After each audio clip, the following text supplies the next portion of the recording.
The sun was a merciless tyrant that summer, hanging over the plains like a gold coin, too bright to look at, too heavy to ignore. The grass was crisp as paper, rivers drawn down to thin silver threads, and the wind itself seemed dry enough to catch fire if a match struck it wrong. Men spat dust instead of words, and women covered their children's heads with rags dipped in water that was already warm before it touched their skin. Cattle bawled like dying singers in the fields, ribs showing, eyes rolling white. It was a land cracking under the weight of its own sky. And into that heat rode Eli Mercer, restless as a rattlesnake, eyes squinting against the glare, a man who had already outdrawn death more times than he could count, but still kept searching for something bigger to shoot at. Eli's horse was a speckled gray, stubborn as its master, hooves beaten hollow against the baked ground. The two of them looked more like ghosts than flesh, man and beast both thinned out by long miles of wandering. Folks in towns he passed through whispered about him. They said he wasn't right in the head, that Eli Mercer was a man cursed to never stop moving, never stop reaching for his gun. Some swore he had the devil's hand guiding his trigger finger. Others claimed he was God's punishment on sinful men, a plague in human form. Eli never argued either way. He just rode, carried by the rhythm of the road, chased by something in himself that even whiskey couldn't smother. That evening, the sun sank slow over the desert, smearing the sky in blood and fire. The horizon looked alive, writhing like a wound. Eli had stopped on a ridge above a dead valley, a place where nothing grew but shadows. He sat his horse still, staring at that swollen ball of light burning the world down to cinders. The whiskey in his saddlebag hadn't cooled his throat. The voices in his head wouldn't quiet. The whole earth seemed like it was waiting for him to act. And Eli Mercer, being Eli Mercer, decided if the world was looking for a madman, he'd give it one. He slid down from the saddle, boots crunching in sand that was almost glass. The heat pressed against his skin like a living hand. He wiped his brow, pulled his Colt from its holster, and studied the weapon as though it were an oracle. 6 chambers, polished steel, mother-of-pearl grip catching the last rays of light. This gun had spoken for him in more towns than his mouth ever did. He tilted his head back, squinting into the glare, and for the first time in his life aimed not at man or beast, but at the very heart of heaven. "Reckon you been staring me down long enough," Eli muttered, lips cracked, throat dry. "Let's see which of us blinks first." The air went still. Even the cicadas stopped. Eli cocked the hammer, the sound sharp as a rattler's warning. The barrel glinted like quicksilver. Then he pulled the trigger. The shot cracked open the valley. Thunder without clouds. A streak of fire leapt skyward, straight into that burning eye. For a heartbeat, Eli thought he saw the sun flinch.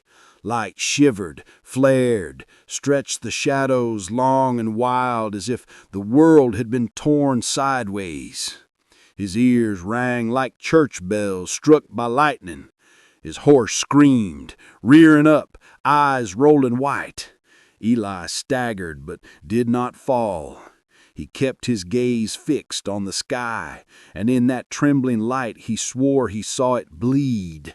Just a drop, just a smear, but enough to make the earth itself groan like an old house breaking. Then came the silence. Not the kind a man finds in the deep woods, nor the hush of a desert night. This was bigger, a silence that felt like the world had stopped to listen. Every living thing seemed to hold its breath, and Eli Mercer, standing in that awful stillness with smoke curling from his barrel, felt something crawl under his skin, something too big to be carried by flesh and bone. His hand shook, just a flicker, but enough for him to know that whatever had answered his bullet was not done with him. The horse shifted nervously, stamping at the earth. The ridge beneath them seemed softer, darker, as though the shadow of the sun itself had thickened into tar. Eli holstered his Colt slow, like a man putting away a sacred relic after blasphemy. He tried to swallow, but his throat was stone, and his chest beat a drum that wouldn't his own. He turned his eyes back to the horizon, and the sun seemed closer somehow, heavier, watching him the way a man watches a rattlesnake coiled at his boots. He mounted, spurred the horse, and rode. The valley stretched behind him, emptier than before, but carrying the echo of that single shotgun. It followed him like a ghost, rattling in his skull, whispering down the trail.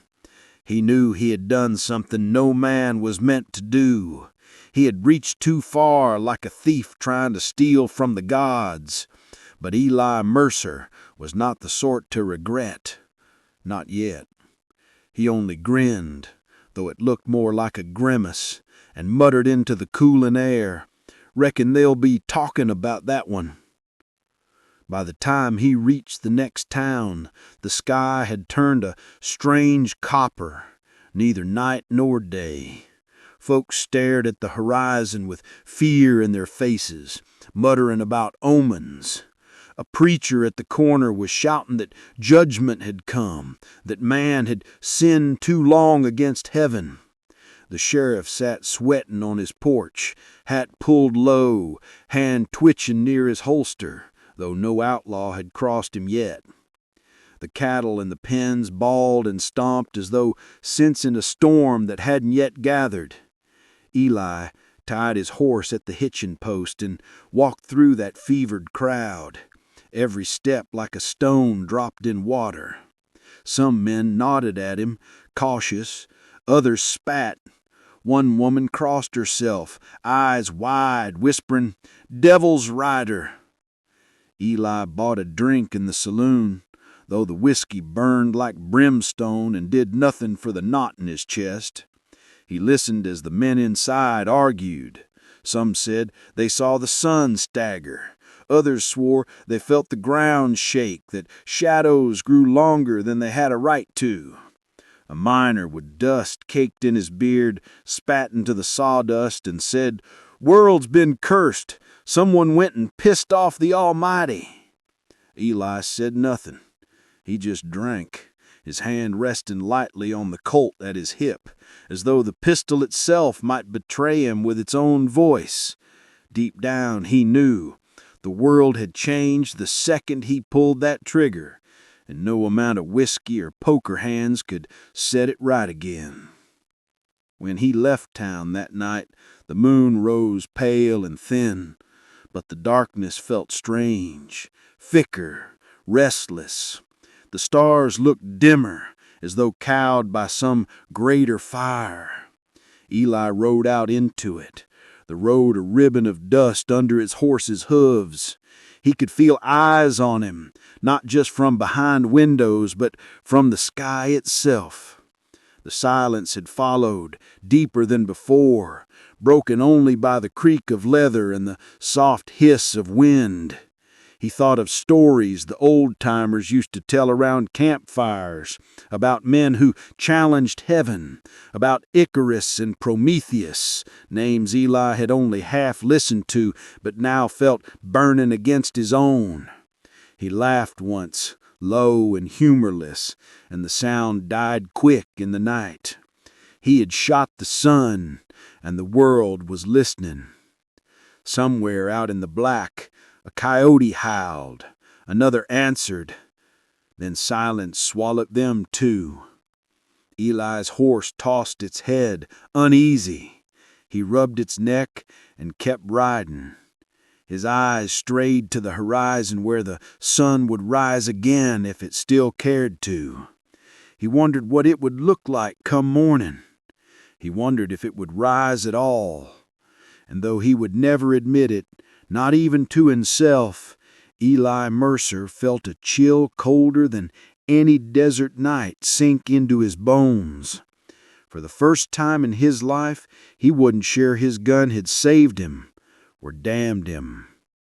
The land rode with him in that uneasy hush, and in the distance, lightning flickered across a sky with no clouds, like heaven itself was blinking. The next morning should have brought light, but what came was something else.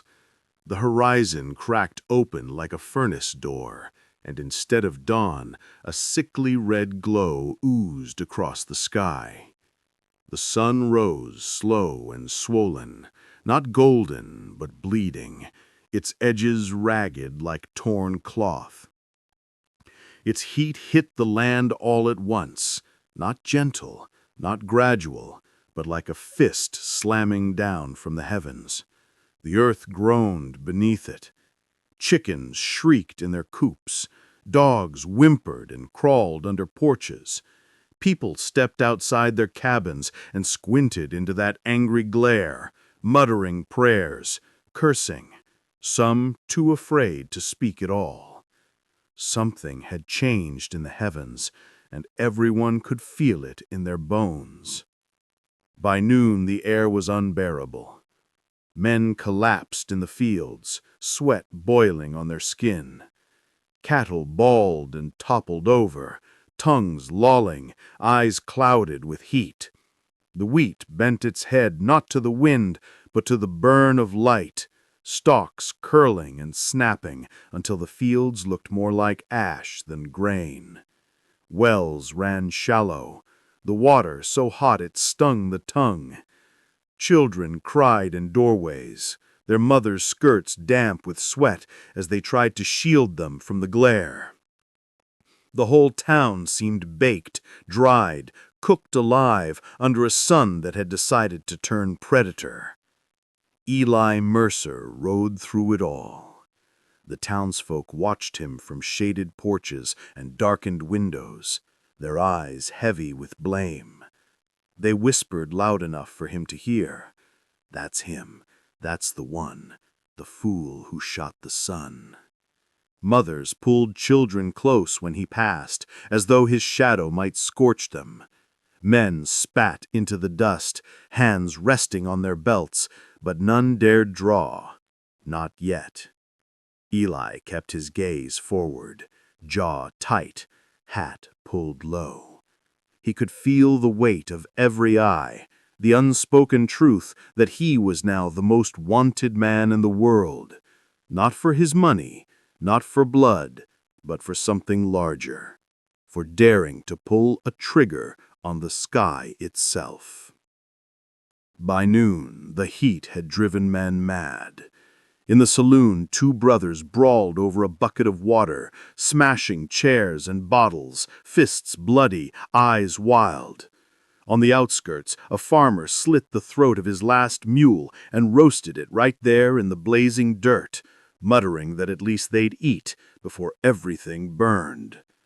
A preacher stumbled through the street, eyes rolling, shouting that the angel of fire had come down to judge them, and only repentance or blood could set things right.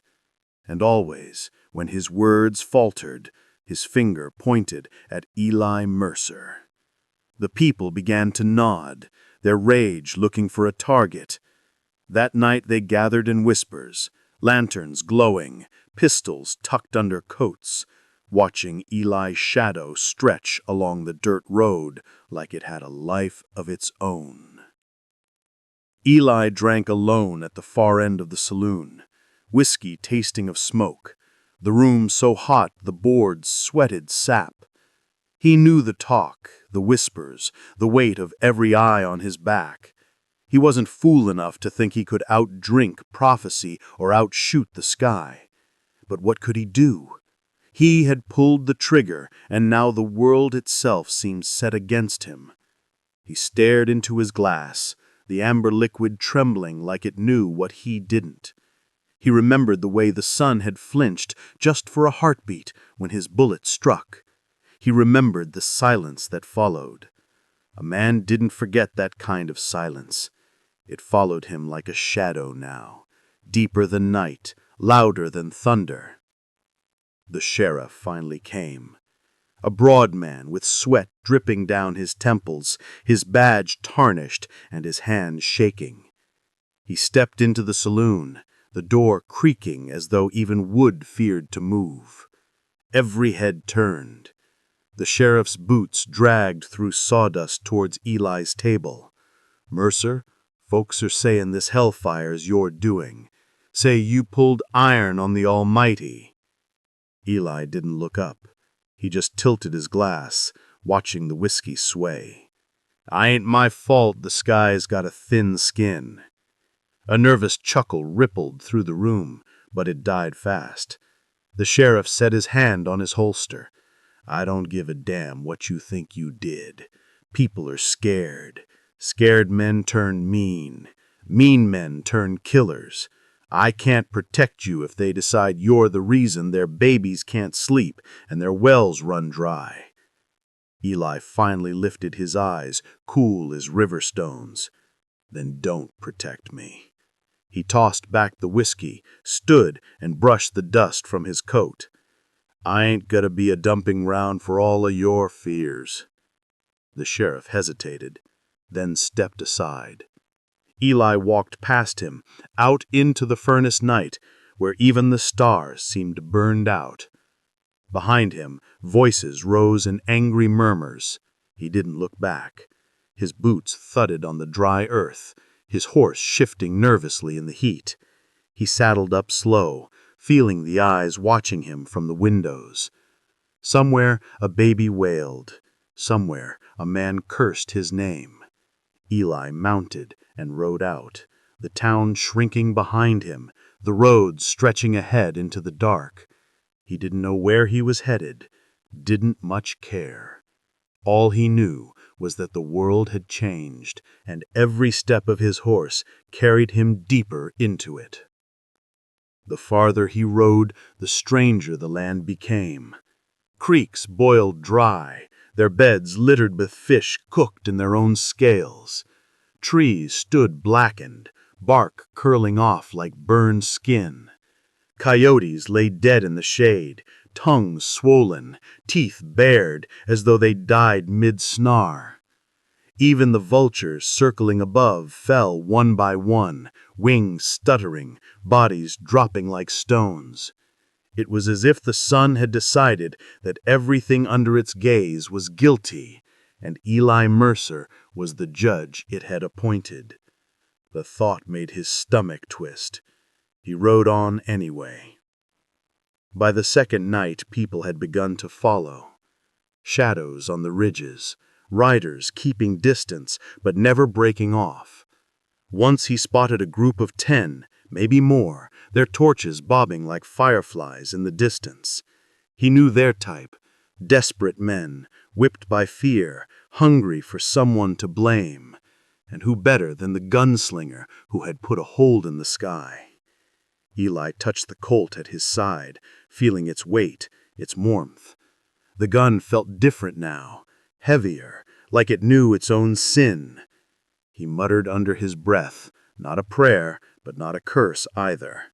Just words to keep himself steady as the road stretched longer and the night thicker. On the third day, the real terror began. At noon, the sun swelled, larger than he had ever seen it, so bright that it turned the ground white. People fell where they stood, clutching their faces, screaming as if burned from the inside out. Shadows stretched unnatural, long as rivers, writhing on the Rhone. In one village, I saw a child's shadow detach and run screaming into the street, leaving the boy limp and lifeless in his mother's arms. The townsfolk fell to their knees, begging heaven, cursing Eli, some running at him with stones until he rode them down. They didn't see him as a man anymore. They saw him as the curse itself, the outlaw who had put a hole in the sky and brought wrath down upon them. That night, fire danced on the horizon, though no storm clouds gathered. The air smelled of brimstone. Eli camped alone, his horse trembling, refusing to graze. He sat by a small fire, but it gave no warmth. The air itself was already too hot. He stared into the flames and saw shapes moving, eyes, mouths, burning hands reaching. He blinked, shook his head, but the visions lingered. He knew then what the preacher in town had meant. The sun would demand payment, and it had already started collecting from the world. How long before it came for him? He drew his Colt, turned it in his hands, studying the steel. It seemed to hum in the firelight, faint but steady, as if it carried its own heartbeat. He wondered if the pistol had always been cursed, if it had been waiting all these years for a fool bold enough to point it skyward. He thought of every man he'd killed with it, every drop of blood spilled. Maybe each had been a payment, a tithe, building toward this debt. He holstered it slow, lay back against the saddle, and stared up at the black sky. The stars were dim, weak, paling before the swollen glow of the moon. And in his gut, Eli Mercer knew the truth. He had become more than an outlaw now. He was the man with the sun's blood on his hands, and the whole world was burning because of it. The sun no longer set the way it once had. It didn't fall gentle into the horizon, painting the sky with gold and purple. No, now it sank angry, dragging light down with it, leaving behind a half-darkness that clung to the land like smoke. Dusk stretched long, endless, as though night and day had struck a crooked bargain and the world was caught between. It was in this twilight, this eternal half-light, that Eli Mercer rode. His horse moved slow, weary, hoofs striking sparks on stone roads baked dry. Eli's shadow walked with him, stretched thin and jagged, as though it belonged to someone else entirely. He had grown thinner too, not from hunger alone, but from the weight pressing on him, the kind a man carries when the whole world whispers his name like a curse. He came upon ghost towns first, places where windows hung open like eyes without lids, curtains fluttering though no wind stirred. Doors creaked on hinges, swinging slow as though moved by invisible hands. Wells stood empty, buckets dropped into nothing. The streets were littered with toys, half-scorched wagons, boots without feet in them. Eli dismounted once, stooped to pick up a doll lying face down in the dirt. Its porcelain face had cracked from the heat, and its painted eyes stared back at him like accusation. He dropped it and moved on, the silence louder than any gunfire he'd ever heard. Further on he found the prophets, not the kind that wore robes and stood in pulpits, but blind old men and ragged women who staggered through the dust with their hands raised to a sky that would not answer. One such man stood in the middle of a dried-up riverbed, his sockets white and empty, his skin cracked like parchment. Eli slowed his horse, watching. The man turned his face toward him, though he had no eyes. "You," he rasped, voice breaking like twigs. "You shot the sun." His words echoed against the barren banks. "Now it hunts until the debt is paid." Eli touched his brim, muttered, "I never asked for its debt." But the prophet only lifted both arms to the empty heavens and cried out, "Fire will chase you. Fire will eat your trail." Then he collapsed into the dust, and when Eli dismounted to touch him, he found no breath left in the man, only a stillness that felt less like death and more like surrender. The road bent toward deserts that looked more like scars than land. The sand glowed faint, as though embers burned just beneath the surface. Eli rode through it with his hat low, sweat cutting lines down his face, the air heavy with a smell like iron and smoke. In the distance he saw figures moving, shadows walking against the horizon. But when he rode closer, there was nothing, only dust devils that twisted up into the red sky and then tore themselves apart. He began to wonder if his eyes betrayed him, if the visions chasing him were ghosts of the sun itself. He didn't stop to test the thought. He just kept moving. One night, camped in the hollow of a canyon, Eli awoke to find his fire burned higher than it should have, flames leaping like tongues. Within them he saw shapes again, faces writhing, mouths open in silent screams, eyes blazing. He rubbed his own eyes, but the visions didn't vanish. They leaned toward him, stretching out of the fire like arms. He drew his Colt and fired once into the flames. The shot echoed through the canyon, a sound too loud for such narrow walls, and the fire shrank back into coals. Eli sat breathing heavy, the pistol smoking in his hand, wondering if madness had finally caught up to him. But the echo of that shot didn't fade. It carried, rolling through the night until it sounded almost like laughter. Days blurred. The world had no rhythm now, no true morning or night. Eli measured time only by the wear on his horse and the emptiness in his gut. It was during such wanderings he came upon a band of old tribal shamans, their skin painted in ash, their drums beating slow as heartbeats. They circled a fire that refused to die, though no wood fed it. Eli stopped at a distance, but one of them turned his painted face toward him and beckoned. Against better sense, Eli dismounted and stepped closer. The shaman's eyes were dark pools, deeper than night. He spoke in a language Eli didn't know, but when Eli reached for his canteen, the man raised his hand and said, in broken English, "Sun remembers, sun angry. You cut it, now it cuts back." Eli shifted, uneasy. He said, "Wasn't nothing but a bullet," but the words tasted weak even to himself.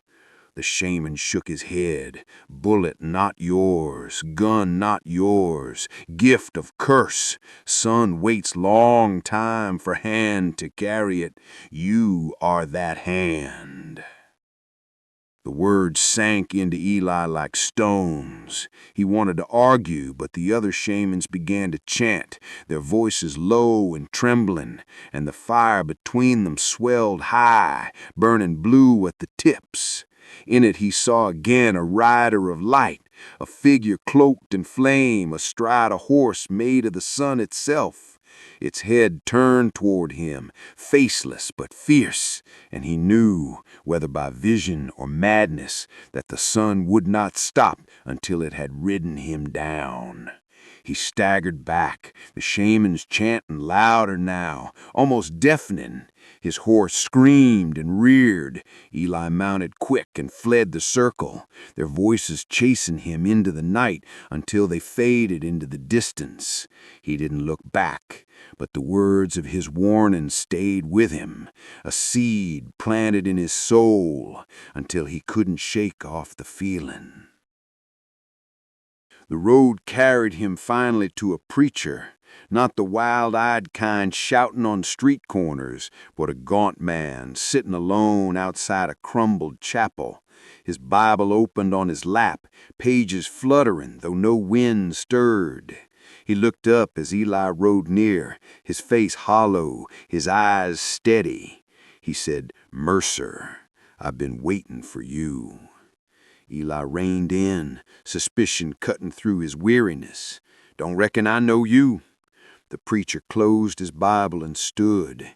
His voice was measured, grave. "You don't need to know me. You only need to know this. The sun will demand payment, not in cattle, not in grain, blood, your blood." His words hung heavy in the dusk, more certain than prophecy, more final than law. Eli stiffened, his hand brushing the butt of his coat. "Plenty of men have tried collecting thy blood. None walked away whole." "This isn't about men," the preacher said softly. "This is about balance. You took a shot at the heavens. They'll take their shot back. You can't outdraw the sun." Eli's jaw tightened. "Ain't a thing alive I can't outdraw." The preacher only shook his head, pity in his gaze. "It isn't alive. It is forever, and it's coming." Eli wheeled his horse without another word, spurred it hard, and left the preacher standing in the dust. But the man's words clung to him, burned into the back of his mind. "The sun will demand payment, your blood." He muttered curses under his breath, but they sounded hollow. His pistol felt heavier, his shadow stretched longer, and in the distance, as twilight pressed down like a shroud, he swore he saw fire moving across the horizon, chasing him, always closer than before. Night after night it haunted him. Sometimes he'd see a flicker of light cresting the ridges behind him. Sometimes the sand itself glowed under his horse's hoofs like embers buried shallow. Once, waking from a fevered sleep, he saw the silhouette of a rider outlined in flame, waiting on a far hill, unmoving, watching. He blinked and it was gone, but the smell of smoke lingered and his horse trembled till dawn. By then Eli Mercer knew he was no longer a man just wandering the frontier. He was a haunted soul, marked by heaven itself. Every mile was a heartbeat borrowed, every breath a wager against fire. He rode on anyway, because that was all he knew. But in the pit of his gut, he understood what no whiskey could wash away. He was the wanderer of nightfall now, and the sun would not stop until it had either broken him or burned the world to ash around him.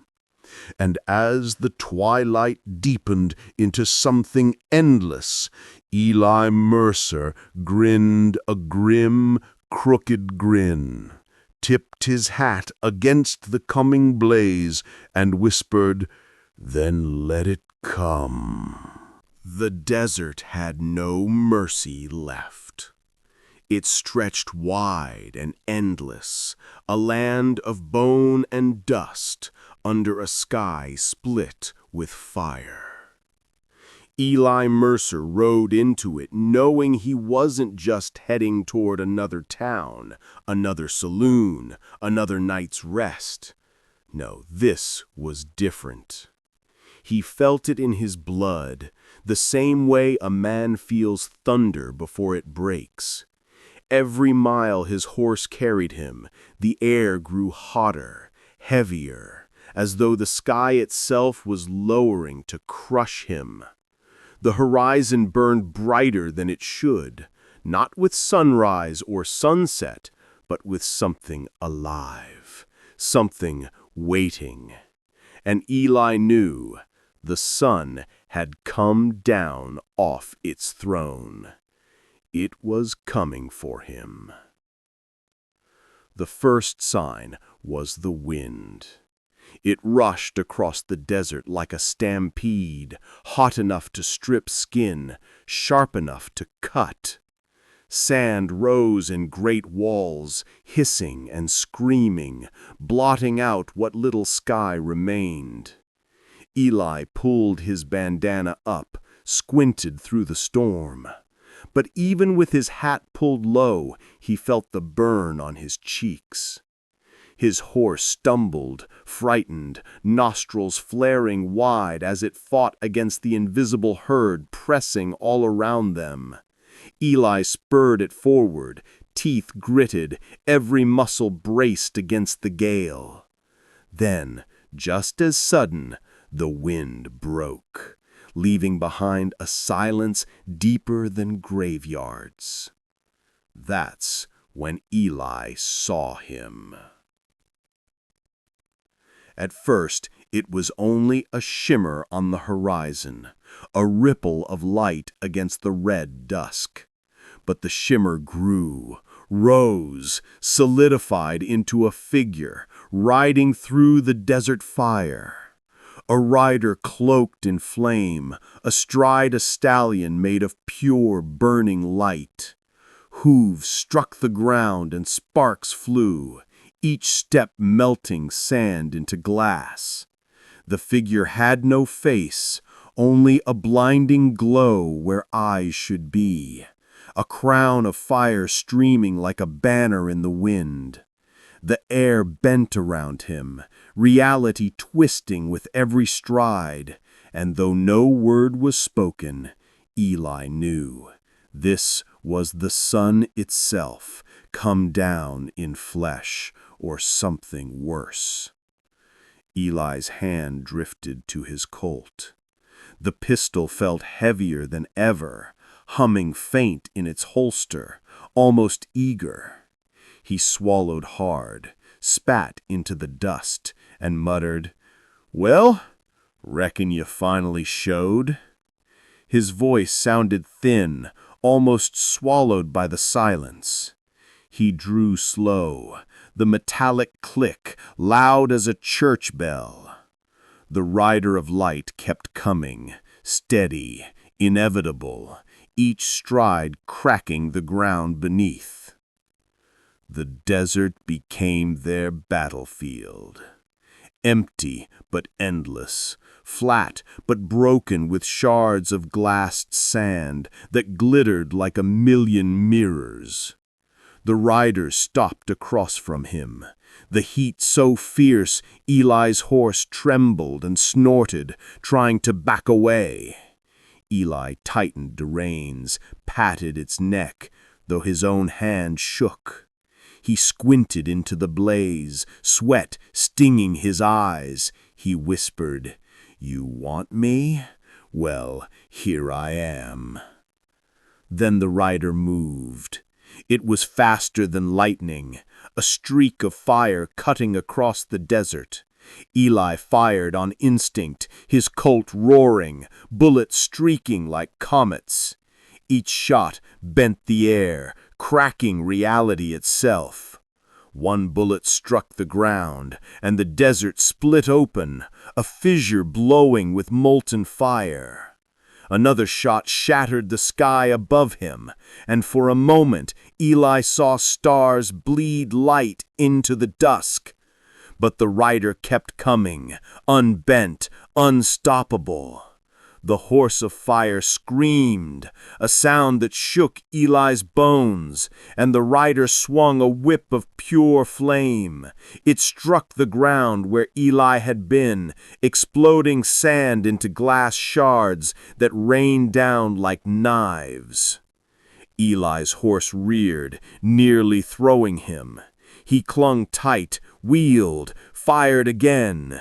This time the bullet struck the rider square in the chest. For a heartbeat, the figure staggered, fire flickering. Eli grinned, wild and desperate, but the grin died fast. The rider straightened, the hole glowing brighter, the wound sealing with a hiss. The sun's laugh rolled across the desert without sound, a vibration that rattled Eli's teeth. His pistol suddenly felt cold in his hand, the mother-of-pearl grip slick with sweat. "You don't bleed," Eli growled half to himself. "Then I'll make you." He spurred his horse forward, charging straight into the blaze. The heat seared his skin, his coat smoking, but he didn't falter. He fired again and again, each shot tearing at the world. The desert twisted, sky folding down, stars tumbling like stones. Shadows stretched, warped, reaching for him like claws. Eli shouted through it, not words, just a raw cry, as he emptied his gun into the sun itself. The last bullet struck, and this time something changed. The rider flinched hard, fire guttering, the stallion of light stumbling. The blast knocked Eli from his horse, throwing him into the sand. He hit hard. The ground burned under him, searing through his clothes, but he crawled, scrambling for the pistol. His fingers closed on the grip, and the weapon pulsed like a heartbeat in his palm. When he rose, the rider was already upon him. The whip lashed again, wrapping around his chest, burning into flesh.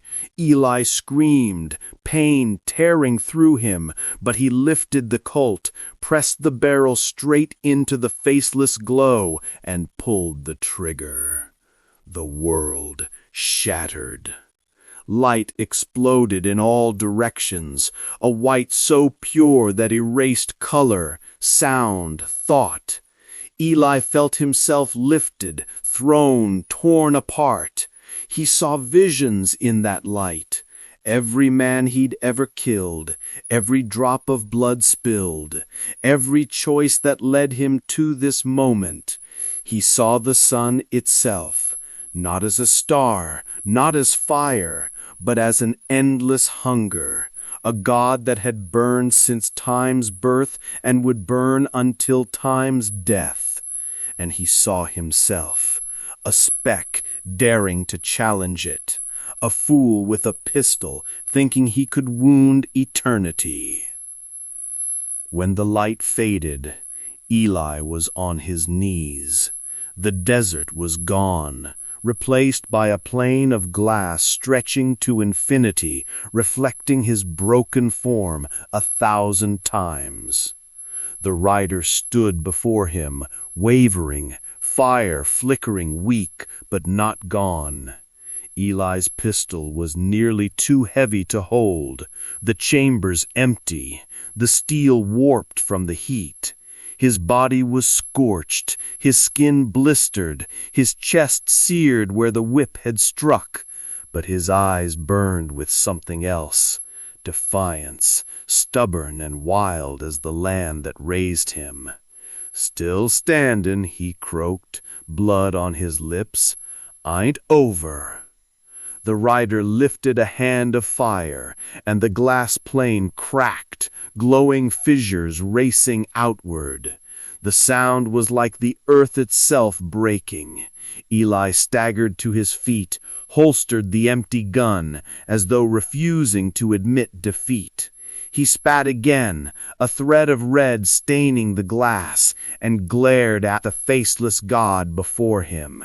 "You hear me? Ain't over till I say." The rider moved, slow, inevitable, fire gathering. Eli's shadow stretched long, longer, splitting, twisting. For a moment it looked like another man beside him, standing shoulder to shoulder. Eli didn't understand it, but he felt it. His legend taking form, a story already being told, a campfire tale etched in shadow. Maybe he wouldn't win. Maybe he wasn't meant to. But he knew one thing for certain. Men would remember this fight. They'd tell it till the end of days, about the gunslinger who stood toe to toe with the sun itself. And as the battlefield blazed, as the fire closed in, Eli Mercer grinned through cracked lips and whispered, "Let's finish it."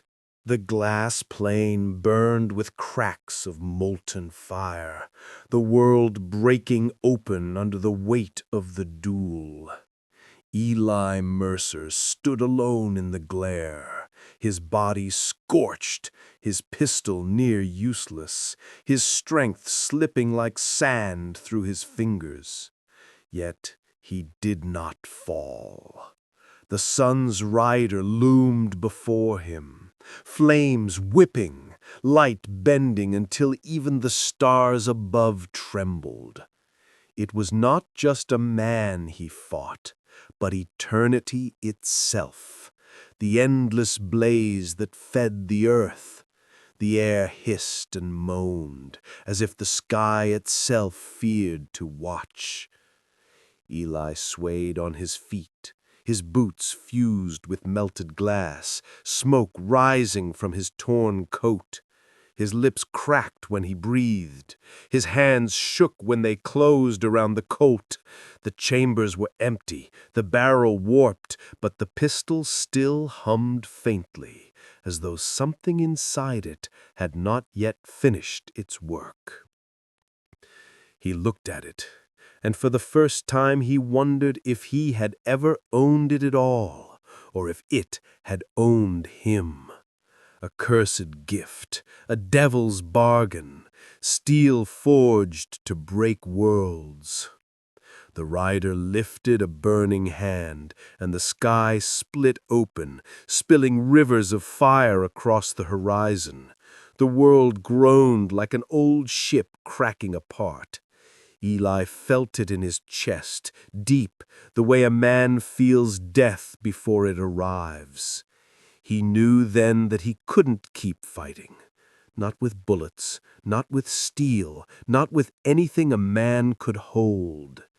The Colt had given him the power to wound the sun, but now it demanded payment. The preacher had warned him, the prophets had whispered, the shamans had muttered, the sun would come for its due. Eli spat blood onto the glass and whispered hoarse, "Reckon it's time." The rider strode closer, hooves of fire crushing the plain into glowing fragments. Shadows twisted, broke apart, bled into the air. The heat was unbearable, but Eli did not move. He holstered the pistol, let his hands fall to his sides, and closed his eyes for the briefest breath. In that breath he saw the trail behind him, the saloons, the duels, the long nights under desert stars. He saw the faces of men he'd killed, the women he'd loved and left, the lonely roads where only dust kept him company.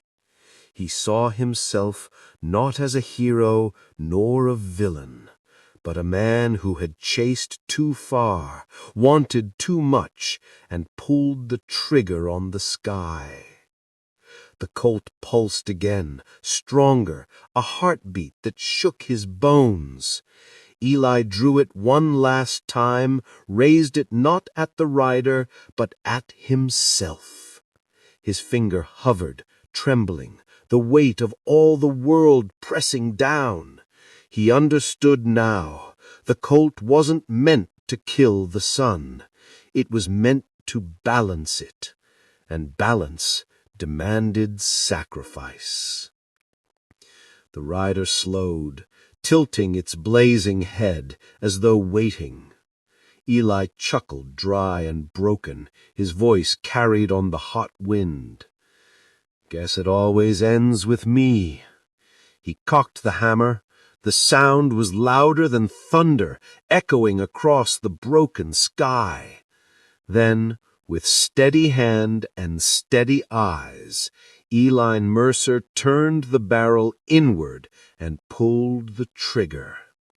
The shot tore heaven apart. It was not a bullet that left the colt, but a burst of light, brighter than dawn, purer than fire. It ripped through Eli, searing his soul, unmaking flesh and bone until he was nothing but light himself. The glass plane erupted, shards flying into the sky like meteors. The rider staggered, flames guttering, as the light of Eli's sacrifice poured into it. For the first time, the sun bent low, bowing to the man who had dared strike it. The fissures closed, the rivers of fire ebbed, the sky healed. Above, the sun rose, not angry, not wrathful, but restored, burning clean. Eli's body was gone. Only the coat lay on the plain, cracked and smoking, its curse spent. The rider looked down at it, then vanished in a flare so sudden it blinded the land. When sight returned, the desert was whole again. The sky blue, the sun warm as it had ever been. Grass bent in the breeze, rivers trickled where glass had flowed, life stirred once more. But Eli Mercer was no longer there. They say the townsfolk found the world changed come morning. Cattle stood again, crops lifted their heads, green where they'd been dead. Mothers wept, children laughed, men staggered out of saloons, blinking into sunlight they feared would never return. When they asked what had happened, none could say for certain. Only whispers carried across the plains, whispers of a gunslinger who had faced the sun and paid the price. Some say they still see him riding the horizon at dusk, a shadow cut from fire, watching the world he saved. Others claim the colt remains buried in glass, waiting for another fool to draw it. And around campfires, in saloons thick with smoke, in the corners of broken towns, they tell his story.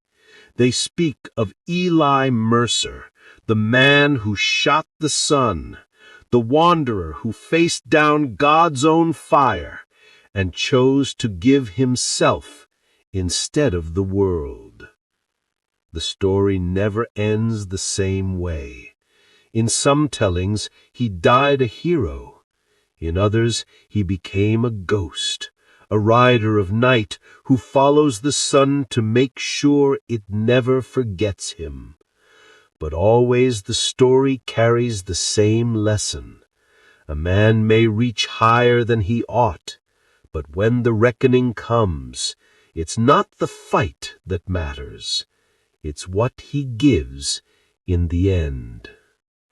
And so the legend rides on, not in the dust, not in the gun smoke, even in the blood spilled along the way. It rides in the telling, in the hush that falls when someone begins with those words. There once was a cowboy who shot the sun. Thank you for riding with us through another tale of the Wild West. If you enjoyed this story, make sure to subscribe and join us again for more legends, myths, and forgotten tales of the frontier. Until next time, keep your boots dusty and your spirit free. More stories are on the way.